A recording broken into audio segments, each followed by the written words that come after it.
Bonjour, Étienne. bonjour tout ça. Ça me fait rire parce Oui.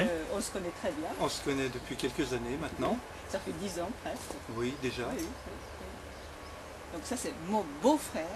Voilà. Mm. Puisque ton époux est le frère de mon épouse. 日本語で言うと、うん義理の弟にあたるわけです。 Et ce qui est idéal, c'est que tu nous fais découvrir une autre culture. Et ça a été vraiment avec plaisir qu'on a eu cette opportunité de te rencontrer. Et ありがとうございます。というわけで私がブルゴーニュに来たということで、日本の文化をねこう吹き込んでくれたらよかったよかったということです。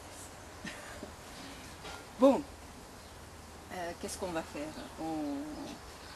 Présenter d'abord un petit peu la maison et puis alors là, l'histoire, c'est la maison familiale. La date de la construction réelle, je pense que c'est début du XVIIIe siècle. Moi, je pensais que notre famille était arrivée ici après la Révolution française. J'imaginais que je puisse être la 5e génération à ne vivre que de l'activité de la vigne et du vin. C'est sans doute la pure vérité. Mais notre famille était là bien avant, puisqu'il y a quelque temps, quelqu'un est venu à la maison et nous a présenté des recherches généalogiques. Et il y a des traces de notre famille dans la région depuis la fin du XVIe siècle, depuis 1570-1580.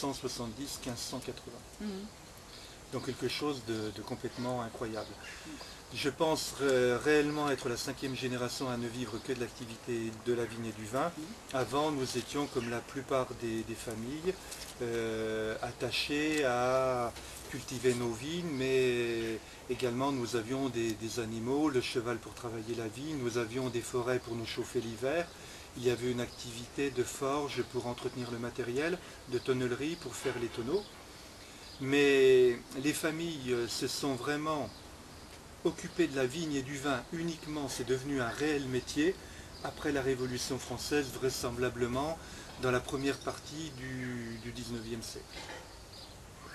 Donc l'élargissement du domaine s'est fait par l'achat de vignes, par des mariages, où le domaine s'est agrandi, le domaine s'est à nouveau séparé par l'intermédiaire de ces mariages, de cette vie de vigneron.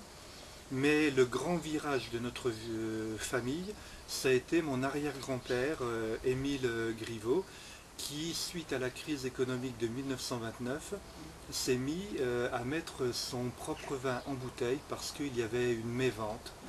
Donc ils ont eu, avec quelques autres amis, la très bonne idée de se dire, puisque notre vin ne se vend plus, mettons-le en bouteille et invitons des amis. Et ce groupe d'amis est devenu de plus en plus grand. Donc vous avez dit, tu as dit que l'achat de vigne, ça agrandit le domaine. Le cœur de domaine Griveau, le premier de parcelle, appellation de cœur, c'est... Je ne sais pas trop, mais il y a eu tout au long de cette évolution des choses très pittoresques, très originales, dans la mesure où à la fin du 19e, début du 20e siècle, il n'y avait pas une grande différence dans la hiérarchie des terroirs. Au contraire même, les vignes les plus faciles à exploiter étaient celles qui valaient le plus d'argent, sans doute. C'était souvent même les vignes qui avaient du gamay, et on faisait un vin de gamay très fleuri qui se vendait très facilement dans les cafés de Beaune ou de Dijon.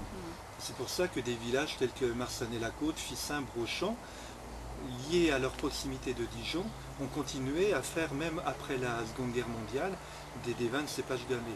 Ça n'est que dans une relative modernité que le pinot noir s'est vraiment développé.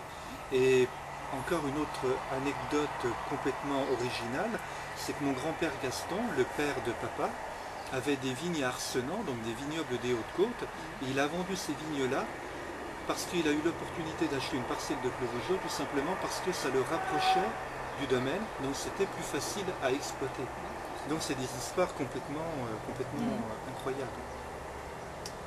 Et maintenant la famille Étienne Griveau, présenter un petit peu? La famille Étienne Griveaux, donc mon épouse Marielle travaille avec moi et nous avons la responsabilité d'un domaine familial. J'ai deux sœurs qui font un autre métier et j'ai la responsabilité d'assurer la pérennité du domaine.